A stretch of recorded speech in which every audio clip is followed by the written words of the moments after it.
And let's welcome on the stage the moderator for this next panel. Let's welcome Verneri Välimaa. He's the founder and business development consultant at Impactology. Ladies and gentlemen, a round of applause. Hey. Welcome, Verneri. Welcome. Next up, we welcome on the stage back Anton Adamovitch from the Commercialization Reactor. Anton, welcome back. Welcome back, welcome back, welcome back. Yeah, it's okay. All right. Next up, she's the CEO of WatchBuilt, a deep tech 4D BIM startup that's hoping to revolutionize the construction industry. Let's welcome on the stage Aija Hermane-Sabule. Let's welcome Aija. And of course, if we're speaking about talent, we have to include a person from the academic side. So I would like all of you to welcome on the stage from Riga Stradiņš University Innovation Center, Liga, Zuka. It's the director. Liga, welcome. Take it away, Verneri. Welcome, and thank you to the amazing stage host for keeping up the energy all day long. Today we're privileged to be with people that are working with deep tech talent from different perspectives. Obviously, it's a big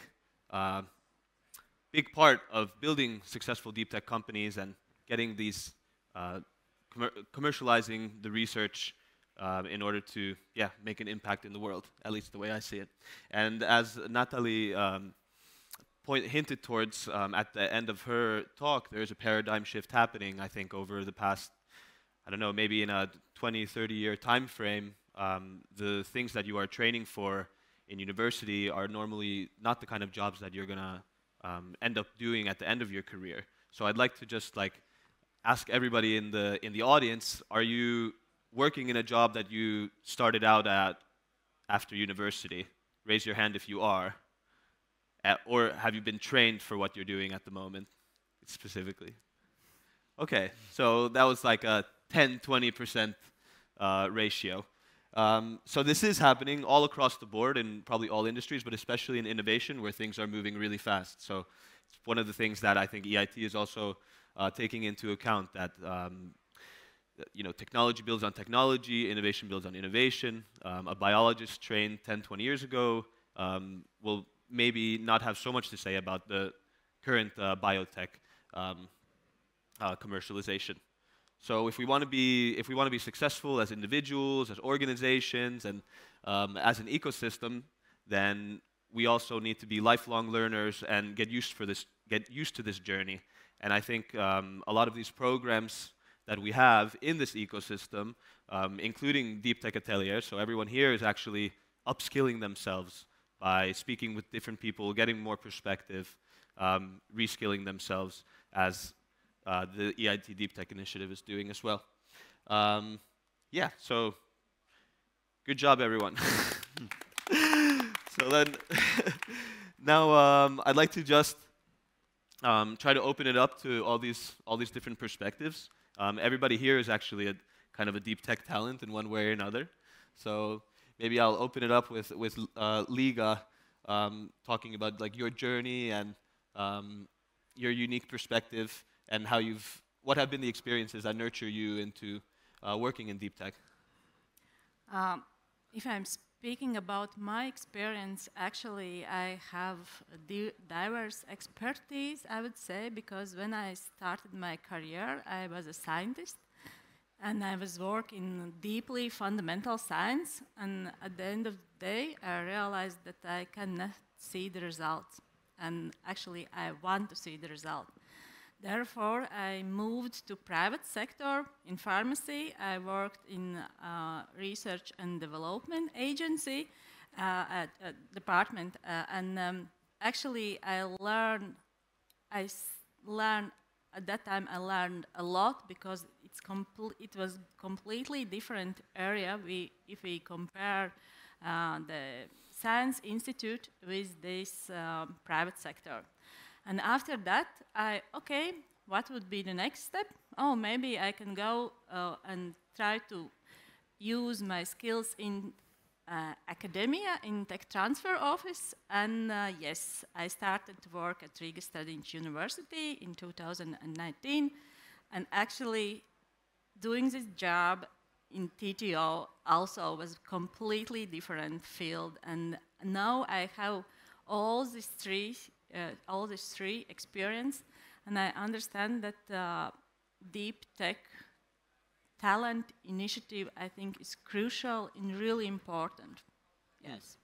Okay, so from scientists to industry to university, perfect example of recycling the talent in the ecosystem.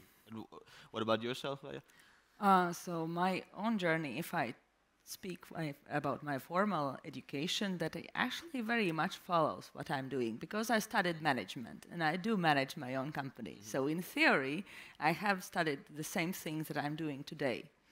But imagine a 20-year-old that studies management. So this is a blah, blah, blah, bunch of theory, boring stuff. You actually like some kind of psychology here, psychology there, some numbers. So until you get this practical application of the knowledge, it sort of is here, it is, and then it falls out, and then you actually don't make this nice puzzle of knowledge in your brain.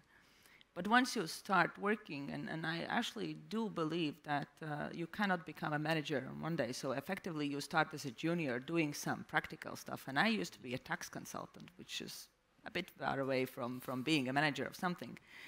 Then you build up actually learning those practical skills that you do, and then eventually you become a manager of one person, and then it builds up, and then eventually after 10 years of graduating, you realize, okay, maybe it was a wrong decision to jump from school immediately to university, because most probably if I would learn today the same things that I was learning back then I think they would be more relevant. So here my takeaway is that I'm not discouraging people of going into university, but what is very, very important to actually keep up learning, because this idea of 80% known stuff and 20% new stuff is really, really applicable. And even if you listen to sort of the same presentation with the same context, it usually is delivered by other people, so the perspective might be different, and there is always that you build up your own knowledge and you hear something else, something different. Therefore, this constant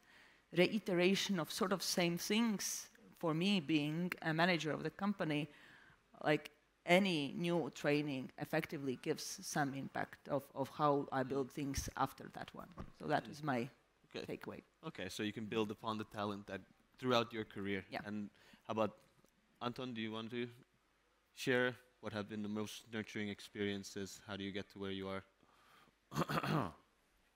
I mean, yeah. For me, I started initially as a scientist. I mean, I was, in my mind, at that moment of time, willing to pursue my goals of life. I mean, making something, discovering something. But it was not just about something. It was specifically building viral vectors to affect human genome, so to do basically gene engineering in semantic cells, which means to alter your genome in one way or another, but in order to prevent, diseases, reverse aging, all this kind of stuff. So it was not, for me, it was not about going to become scientist and solve this. It was about searching what are the instruments, intellectual instruments around for me to get there. And at that moment, academia was closer to my heart. I thought that through science I'm going to solve it. But I understood when I started that, first of all, my mind works differently. I prefer not, I like digging into things, and I admire scientists for what they do and how they just can let it go and continue doing this art form. But I want to see results, make something, put together things, and launch something. So that's for me was more important than absorbing the beauties of natural through intellectual instruments as scientists do. So that's why I'm not a scientist, and my career can't be called a scientific one. I've very quickly, early on, when in my early 20s, understood that I need to have this sort of shift, this sort of change, and that would make me more complete in this, from this point of view. But I also wanted to touch upon what Aija just mentioned about herself studying management, and what she does now is management. And would like to challenge this thought that the management is only part of what you do. You're doing entrepreneurship, which is working with the, let's say, environment with, where there is limited or no resource. So building something that you can later manage. So you are implementing, of course, you've learned management, therefore you are a better manager than after you've made what to manage. Great, but I think that my bachelor actually is called entrepreneurship, so... So yeah, so you need to then, you said management. Yeah, Therefore, sure, I'm sure. Just highlighting this for the audience because we're also going to, we're live streamed on internet that whoever is mixing those two words, entrepreneurship and management, they have to understand that there is difference, and of course, being an entrepreneur also requires you to manage things. Yep. Yeah. But managers don't necessarily need to be entrepreneurs. Absolutely. Thank you, Anton and Aija. Natalie, would you like to share about your... Yes. So when I have quite a few things to say. So normally when people say that, you know, our children generation are going to have multiple careers, I just start laughing. I don't think it's our children generation, some future generation. It's our generation that already have multiple careers, and probably this is not the end. And part of it also that Europe is indeed aging. We all are going to work until we're 75 and above. That's quite clear, particularly in this part of the world. So it's a good idea to get into this business of upskilling, reskilling, continuously upskilling, reskilling. And for that, you actually need to be entrepreneurial in your mindset, because this upskilling and reskilling, you have to apply to yourself. No one, no organization is going to reskill you or train you or provide you with career path. It's kind of building career is your own entrepreneurial journey. So for myself, it's my third career. My first career was academic researcher. I never mentioned the field because it's a total conversation stopper, but if we go then with drinks, if Uzo is going to be provided, I can tell privately. And then I moved to international business relations. I was hired just because I spoke languages. I was very bad at it because I was not diplomatic at all. And it was very hard transition in terms that I was super successful in academic career, and here I was like basically nobody and really didn't enjoy it very much. And then very conscientiously I moved towards tech, sort of thinking that tech is intellectually very stimulating. If you're an academic researcher, intellectually, somewhere in the back of your mind, or scientist, intellectual stimulation among the top of your priorities. And tech, there's something, innovation happens, you need to learn new concepts, etc., etc. So I moved very quickly to ed tech. There I discovered deep tech, and particularly data science, AI, cybersecurity, and then I moved to manage this deep tech talent initiative. So anyway, so career, and this is not the last career I have. I'm sort of somehow saying we will need to reinvent ourselves another couple of the times. Did you have something to add? I completely agree that currently, I mean, we're trapped in linguistic terms such as career and all this stuff, but that's the way how language works. But what I would like to emphasize on is that we are in this state of civilization that we are allowed to dream about our careers, let's say, to be focused around qualitative communication, qualitative opportunities. We don't necessarily need to fight for, to work for survival or for the standard of life. Now everybody can, I don't know, go online, learn the coding course, and make a buck or two to survive. But what we are facing now is chance to have this quality of communication, quality of opportunities coming to the next level. And that's what I think Deep Tech Talent Initiative is brilliant with, is to become the, let's call it in a broad term, a marketplace for different stakeholders to connect and provide their vision of what means your transformation in deep tech skills. So for you to become in one way or another an innovator, or if you are somewhere in this food chain of deep tech, whether you're at TTO, you can have access for most advanced programs of how to create spin-offs. So I think this is yet to come. This is one of the things we're very interested as Commercialization Reactor to be building. Yeah, and I think as from a talent perspective, what's a better place to focus your talents than into deep tech, solving really difficult problems that the world needs to solve. So yeah, Deep Tech Talent Initiative is a necessity. It's a necessity. There should be somebody long ago putting this whole thing together and allowing, well, basically an environment where everybody can upload, and it is then for the quality assurance, which is well, guided by an organization that is responsible on pan-European level to allow one or another kind of course to be allowed or not allowed. Yep. That is very important. This also links to our previous panel that was just there a little moment ago, that it is the responsibility of ecosystem builders and EIT as one of the, well, it's one of the most important ecosystem building units in forces in Europe, especially considering broad range of talent and early stage. So having this initiative under this organization kind of, it brings together the puzzle. There are obviously pieces to be yet put on the board, but just for the reference, everybody should take into consideration when thinking about working in innovation sector to check out the Deep Tech Talent Initiative. Absolutely, and I think universities obviously as well, big hotspots of talent and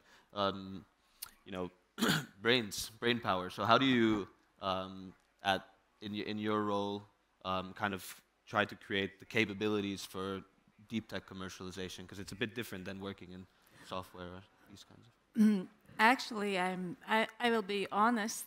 We have a lot to do in this way, actually, and I think that maybe also for the talents, deep tech talents, we need in university inside maybe create some training program where scientists can work together maybe with these deep tech talents, and they would understand each other how they work successfully together. Because now actually this is just like the scientists are working in the laboratories, and the students are doing some PhD and so on, and they are not together, I would say. And therefore I think maybe if we could create some this deep tech talent program where they could come together and start to work for research project for the in design thinking phase, then I can see then we can that there would be more commercialized products at the end of this journey. I think so. I hope so. Interesting insights. And then from your perspective, Aija, like you have been in some of these programs. You went through Commercialization Reactor, you founded a company, and now you recently won the EIT Jumpstarter Prize as well. Round of applause. Thank you. Thank you. So like how are these experiences for you, and like how much confidence or even concrete skills did you get out of these programs for you and your team? Generally in our team we are very split within our responsibilities. So within our small team of starting from 4 people, we went to 3. Now we are back at 4. I was the only one who actually took all the hustle about actually going to master classes, and that is something that I want to top on those comments with respect to industry ecosystem responsibility. That is a super fantastic opportunity to be there, to see those programs, to learn from best people.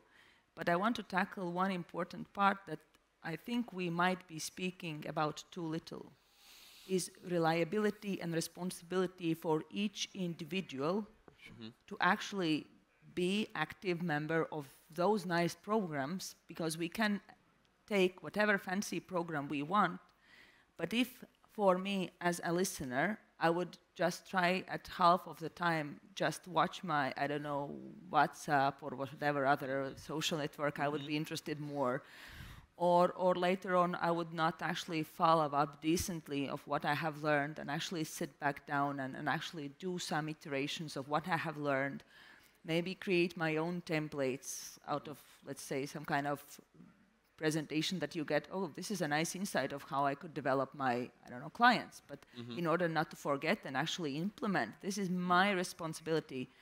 And I'm not saying that necessarily everyone is driving this responsibility towards everyone else, but not me.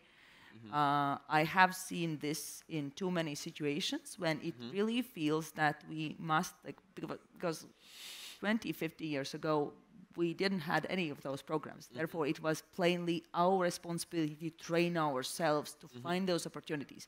Now they are running towards us, so we sort of need to fight back. So I need to pick up, et cetera, et cetera. So it feels sometimes that people actually expect, oh, here I'm sitting, please provide me something. Skill me.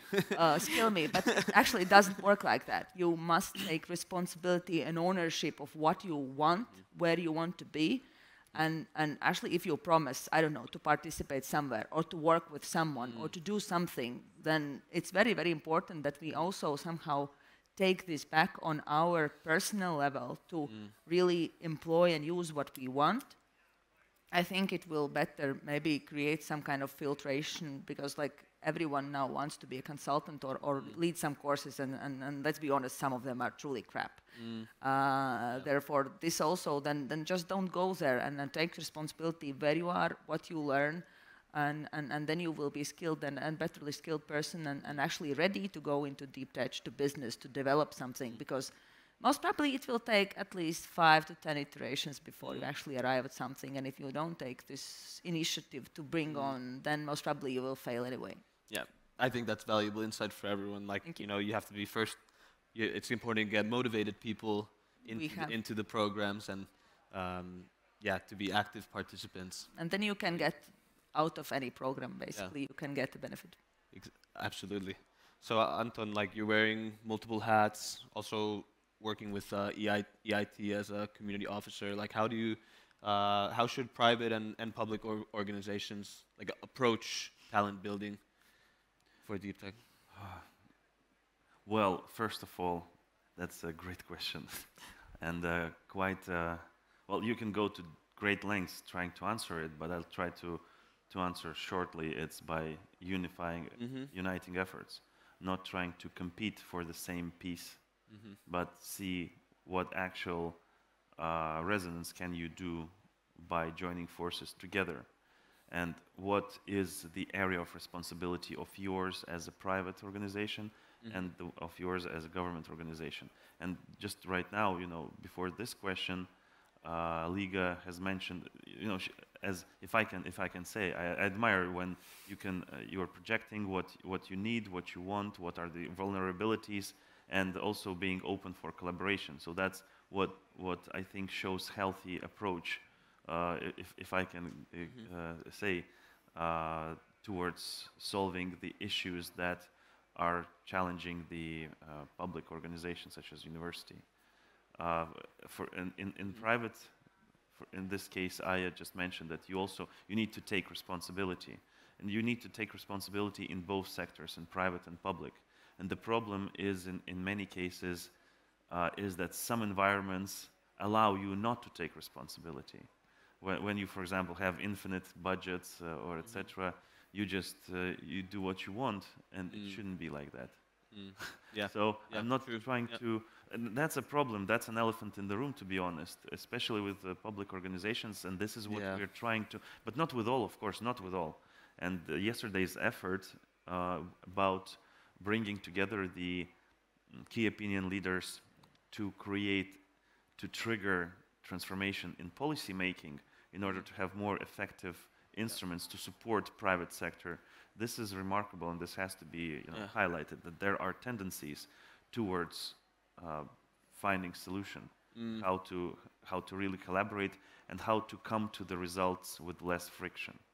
So there should be, and the final thought on this passage is that those private and public organizations have to create practices that would prevent them from having friction, from competing for the same things. What I'm trying here to complementary. Complementary. And the issue and the big line in the sand that has to be drawn is where academia, for example, starts and finishes the efforts, and where the business part starts and finishes the effort. It should be, even if it intersects somewhere, it should be in symbiotic mutualistic form. Yeah, and because the ecosystem part of the same ecosystem. So, and I see as the IT community officer also, but long ago before that, so I can say it from my name, obviously, that because of environment being so young and not mature yet, there is no culture in preventing this friction here, because there is not enough good practice cases so far in order to bring people around, well, uniting. Absolutely. So now we're getting to the end. I'd like to get one final comments about and some takeaways for the audience about what would be name one no-go, absolutely don't do for nurturing talent, and then one must do from your own perspective. So maybe Natalie, I'll give you a chance. Yeah, so one no-go, I would say there are many organizations that do not talk the walk, so they don't walk the talk. They say one thing, we are talent nurturing organization. On the other hand, they have this very old paradigm for hiring. So if you are part of this organization, or if you are part of the problem, realize it, get self-aware, and try to figure out. We are moving towards a world we are going to hire based on competences and not on something a person learned somewhere 20 years ago at some kind of university. So this old model of hiring talent is out. We cannot afford it anymore. We are aging, we are shrinking. As an economy, as in a society, we need to embrace much more inclusive hiring style and nurturing people on the job. And this is sort of no-go. And to go, I would build up on what Aija said, it's our own responsibility. If you are interested in something, do not afraid to make even the very first step. Like, for example, there is a new program, Commercialization Reactor, is starting on the 29th of May. Go, if you are interested in deep tech entrepreneurship, even at the back of your mind, just go and sign up. Just do something. Try one first step and do not be afraid. That's great advice for talent as well. Liga, would you like to give takeaways? I would say what to do. One tip is please collaborate with each others, not only inside the university, but also with the private sector, with the startups and so on. This is how we can build something good, some startups, some spin-offs, because I can see the future is only in collaboration, not competition, what we can see maybe in Latvia now more. For me, most probably is to be short, this credibility of what you do, why you do, and then you learn and build out of that, and then vice versa. And if you don't want to do something, then let's be honest and say, this doesn't work like that, and the more honesty we'll bring on the table and not talk bubbles and flowers around, the better we'll be actually getting the result, because the fair feedback is always something that brings additional benefit to everyone, even if it's nasty one. Yeah, result matters. Anton? Yeah, I would like to, in this case, maybe that's a wrap-up, right? Almost. Yeah. So it's a go and no-go. So in this case, stay close to initiatives that help you in a broad and bright perspective, help you to see your future. So it has to be thought through. Everybody who's inviting you somewhere have to show that this is not just, we're inviting you, we do something with you, and then we throw you out and you're on your own. I see that's a big problem now in deep tech as the whole ecosystem. There's a lot of somebody like supporters, etc. But what's next? Is there a roadmap?